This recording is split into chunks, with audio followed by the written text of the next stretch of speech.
Para 1241, el Imperio Mongol había emergido como la fuerza militar más aterradora que el mundo había visto jamás.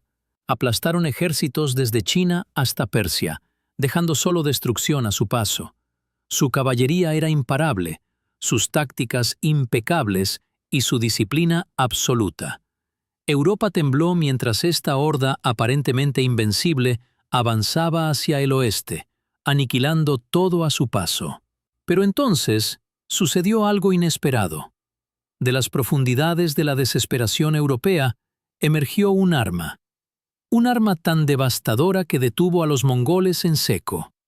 Esta no es una historia que se encuentre en la mayoría de los libros de historia. Es la verdad no contada de cómo Europa sobrevivió a su hora más oscura y el arma secreta que lo cambió todo. Para entender qué hizo que esta arma fuera tan revolucionaria, primero debemos comprender el horror absoluto que enfrentó Europa. La invasión mongola no fue solo otra campaña militar, fue un apocalipsis a caballo. Para 1240, los descendientes de Gengis habían perfeccionado el arte de la conquista, convirtiéndolo en una ciencia. Sus ejércitos se desplazaban más rápido que cualquier otra fuerza en la historia, cubriendo hasta 160 kilómetros por día. Atacaban sin previo aviso, rodeaban a sus enemigos con precisión y no mostraban piedad a quienes se resistían. Los mongoles no solo derrotaban ejércitos, aniquilaban civilizaciones enteras. En Rusia arrasaron Kiev, masacrando a decenas de miles, y en Polonia aplastaron las fuerzas combinadas de los caballeros europeos en la batalla de Legnica. Los ejércitos húngaros, considerados entre los mejores de Europa, fueron aniquilados en la batalla de Mohi. Los supervivientes describieron a los guerreros mongoles como demonios que aparecían de la nada, golpeaban con una precisión devastadora y desaparecían antes de que llegaran los refuerzos. Sus arcos compuestos podían penetrar armaduras a una distancia de 200 metros. Sus tácticas de caballería se adelantaron siglos al pensamiento militar europeo y estaban liderados por Batuch y Subutai, dos de los comandantes militares más brillantes de la historia. Europa estaba sumida en el pánico absoluto. Reyes y príncipes enviaron mensajeros desesperados pidiendo ayuda. El Papa convocó una cruzada no contra los musulmanes, sino contra esta amenaza oriental. Pero eso era precisamente lo que hacía a los mongoles verdaderamente aterradores. Aprendieron de cada batalla, estudiaron a sus enemigos, adaptaron sus tácticas y regresaron fortalecidos. Conquistaron todas las formas de guerra que encontraron, desde el asedio chino hasta la caballería pesada persa. Los caballeros europeos, con sus pesadas armaduras y tácticas feudales, parecían un obstáculo más a superar. Había mucho en juego. Si los mongoles hubieran continuado su avance, la civilización europea, tal como la conocemos, habría dejado de existir. No era una exageración. Las crónicas de la época describen aldeas donde no quedaba ni un alma viva y regiones enteras quedaron despobladas. Los mongoles emplearon la guerra psicológica a una escala sin precedentes, difundiendo deliberadamente historias de sus atrocidades para minar la moral del enemigo. Esto ocurrió incluso antes de que comenzaran las batallas. Los ejércitos europeos se enfrentaban a un desafío imposible. ¿Cómo combatir a un enemigo que se movía más rápido de lo que sus exploradores podían informar? ¿Cómo defender castillos de piedra cuando los mongoles ya habían capturado las fortificaciones más sofisticadas de China? ¿Cómo contrarrestar las tácticas de caballería desarrolladas durante siglos de guerra constante en las estepas asiáticas? La respuesta tradicional europea, caballeros con armadura pesada cargando en formación, ya había sufrido una aplastante derrota en Polonia y Hungría. Se necesitaba algo diferente, algo revolucionario. Pero Europa tenía algo que los mongoles nunca habían experimentado plenamente. Los europeos llevaban siglos luchando entre sí, desarrollando armas diseñadas específicamente para contrarrestar la caballería pesada y las posiciones fortificadas. Y oculta en el arsenal de la guerra europea se encontraba un arma que se convertiría en la peor pesadilla de los mongoles. Los mongoles destacaban por su movilidad y el combate a distancia. Evitaban el combate cuerpo a cuerpo siempre que era posible. Su estrategia se basaba en atraer a sus enemigos a una trampa, agotarlos y luego atacar en el momento oportuno. Pero, ¿y si tuvieras un arma que pudiera alcanzarlos primero? ¿Y si pudieras convertir sus propias ventajas tácticas en debilidades? El arma que lo cambiaría todo no era ni la espada ni la lanza. Era algo mucho más sofisticado, mucho más letal. Era la ballesta. Pero antes de descartarla por simplista, comprendamos que la ballesta medieval era una maravilla de la ingeniería, un arma que el Papa prohibió en 1139 por ser demasiado letal para la guerra cristiana. Para 1241, el Imperio Mongol había emergido como la fuerza militar más aterradora que el mundo había visto jamás. Aplastaron ejércitos desde China hasta Persia, dejando solo destrucción a su paso. Su caballería era imparable, sus tácticas impecables y su disciplina absoluta.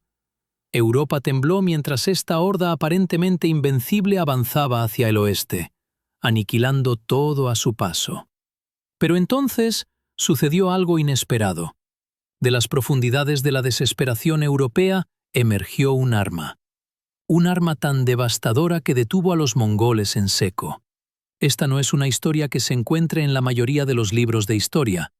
Es la verdad no contada de cómo Europa sobrevivió a su hora más oscura y el arma secreta que lo cambió todo. Para entender qué hizo que esta arma fuera tan revolucionaria, primero debemos comprender el horror absoluto que enfrentó Europa. La invasión mongola no fue solo otra campaña militar, fue un apocalipsis a caballo.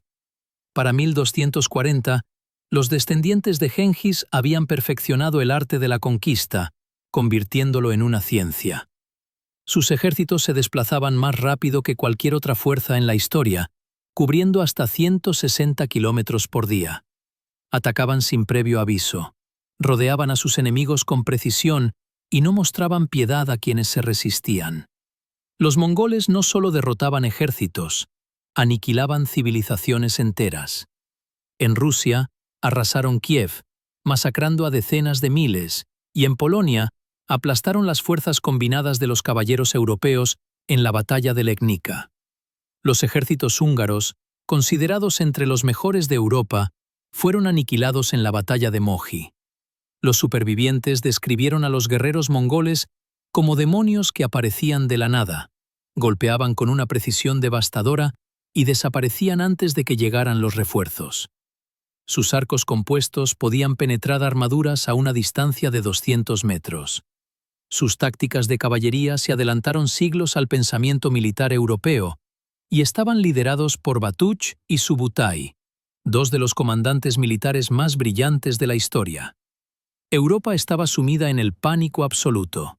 Reyes y príncipes enviaron mensajeros desesperados pidiendo ayuda. El Papa convocó una cruzada no contra los musulmanes, sino contra esta amenaza oriental. Pero eso era precisamente lo que hacía a los mongoles verdaderamente aterradores. Aprendieron de cada batalla, estudiaron a sus enemigos, adaptaron sus tácticas y regresaron fortalecidos. Conquistaron todas las formas de guerra que encontraron, desde el asedio chino hasta la caballería pesada persa. Los caballeros europeos, con sus pesadas armaduras y tácticas feudales, parecían un obstáculo más a superar. Había mucho en juego. Si los mongoles hubieran continuado su avance, la civilización europea, tal como la conocemos, habría dejado de existir. No era una exageración. Las crónicas de la época describen aldeas donde no quedaba ni un alma viva y regiones enteras quedaron despobladas.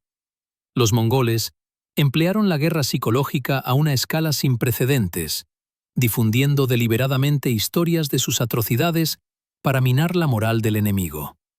Esto ocurrió incluso antes de que comenzaran las batallas. Los ejércitos europeos se enfrentaban a un desafío imposible.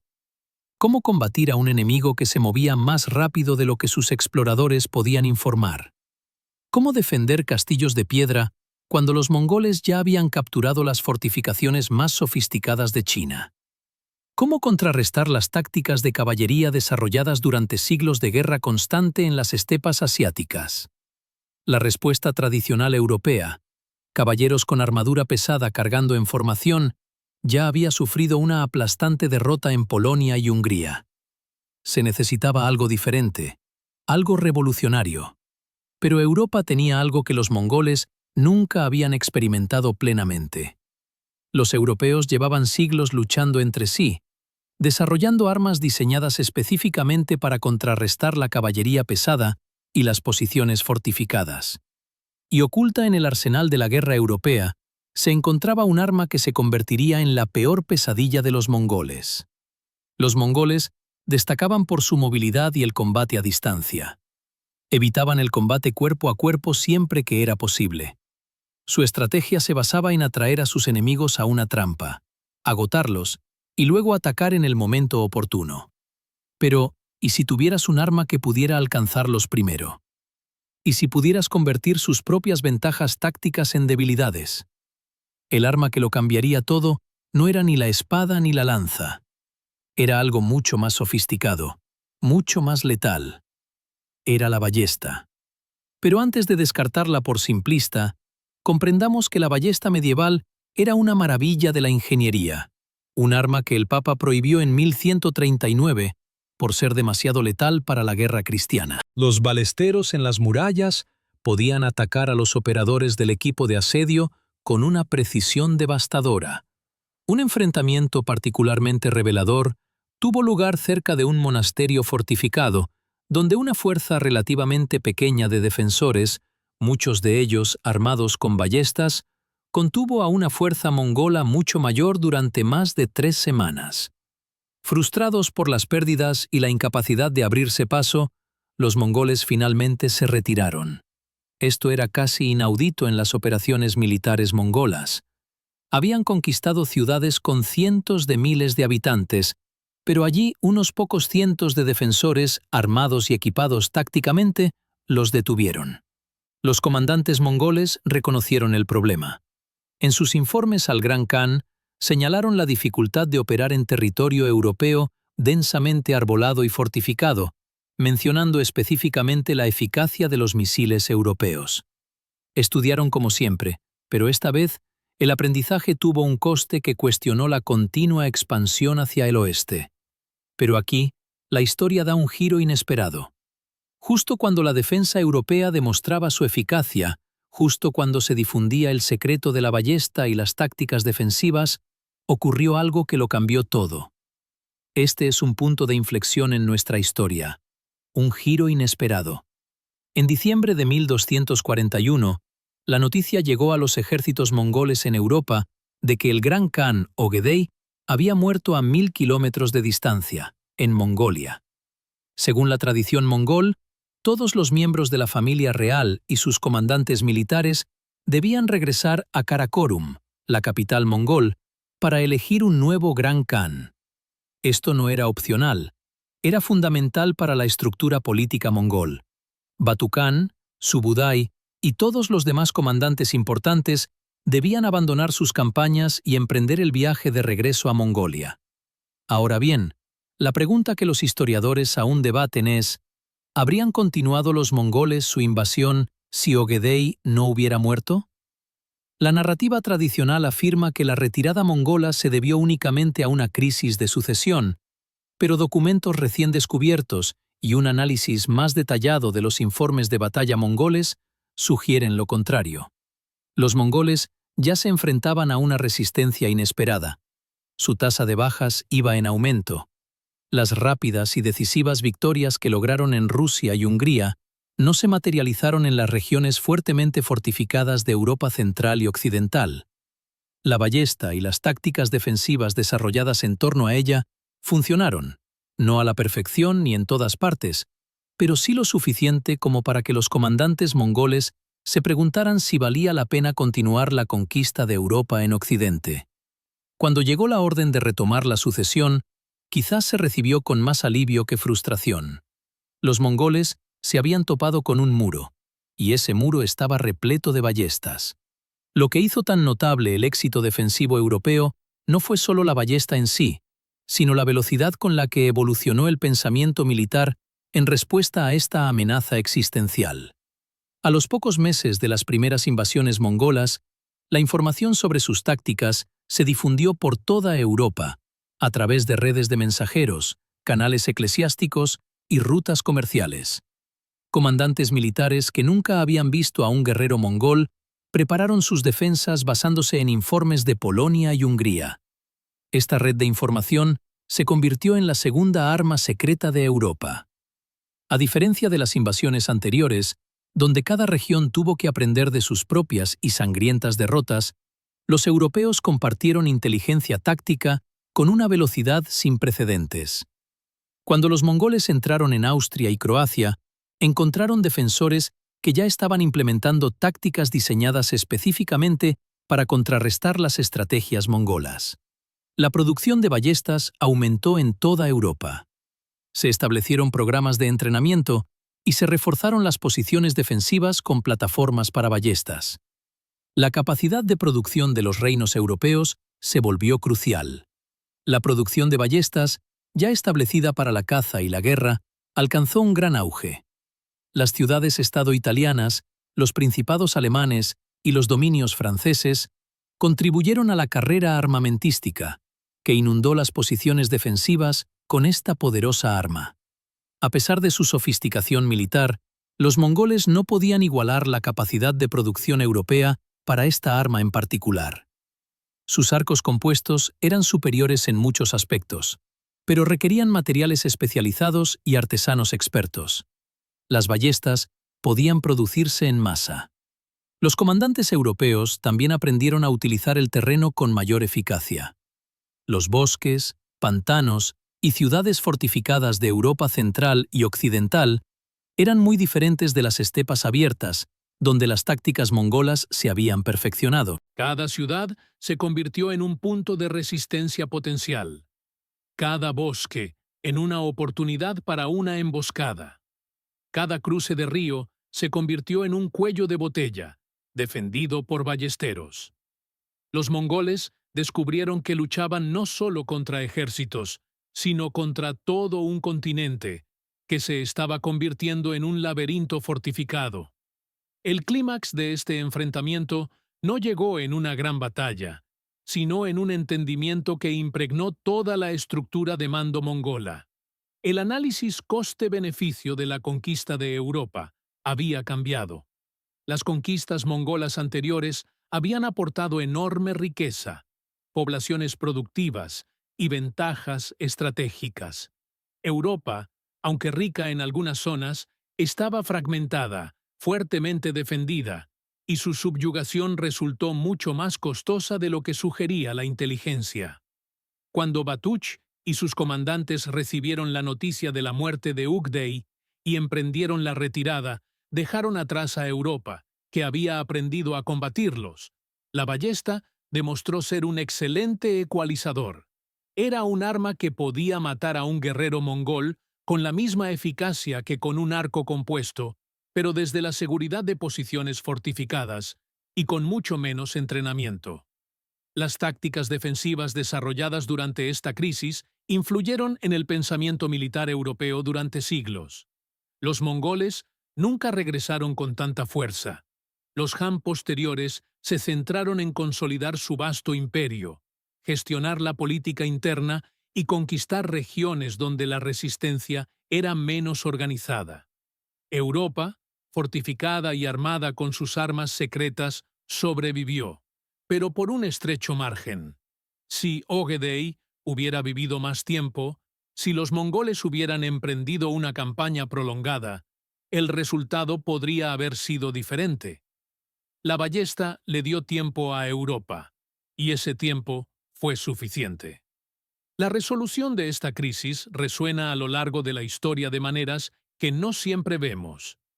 La ballesta, de probada eficacia contra los mongoles, se convirtió en el arma dominante en la guerra europea durante los 2 siglos siguientes, definiendo batallas desde las Cresi hasta las guerras italianas. Las técnicas de fabricación perfeccionadas durante la crisis mongol sentaron las bases para innovaciones posteriores en armamento mecánico.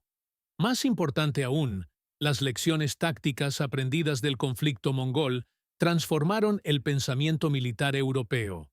La importancia de las posiciones defensivas el fuego coordinado de misiles y el aprovechamiento del terreno se convirtieron en elementos clave de la guerra europea.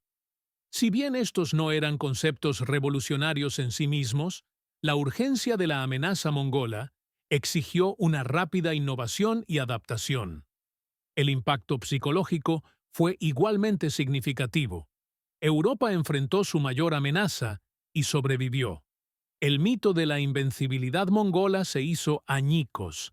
Sí, la retirada mongola estuvo motivada por la necesidad política, pero los defensores europeos sabían que les habían infligido un gran daño. Habían demostrado que lo que parecía imparable podía detenerse con las armas y las tácticas adecuadas.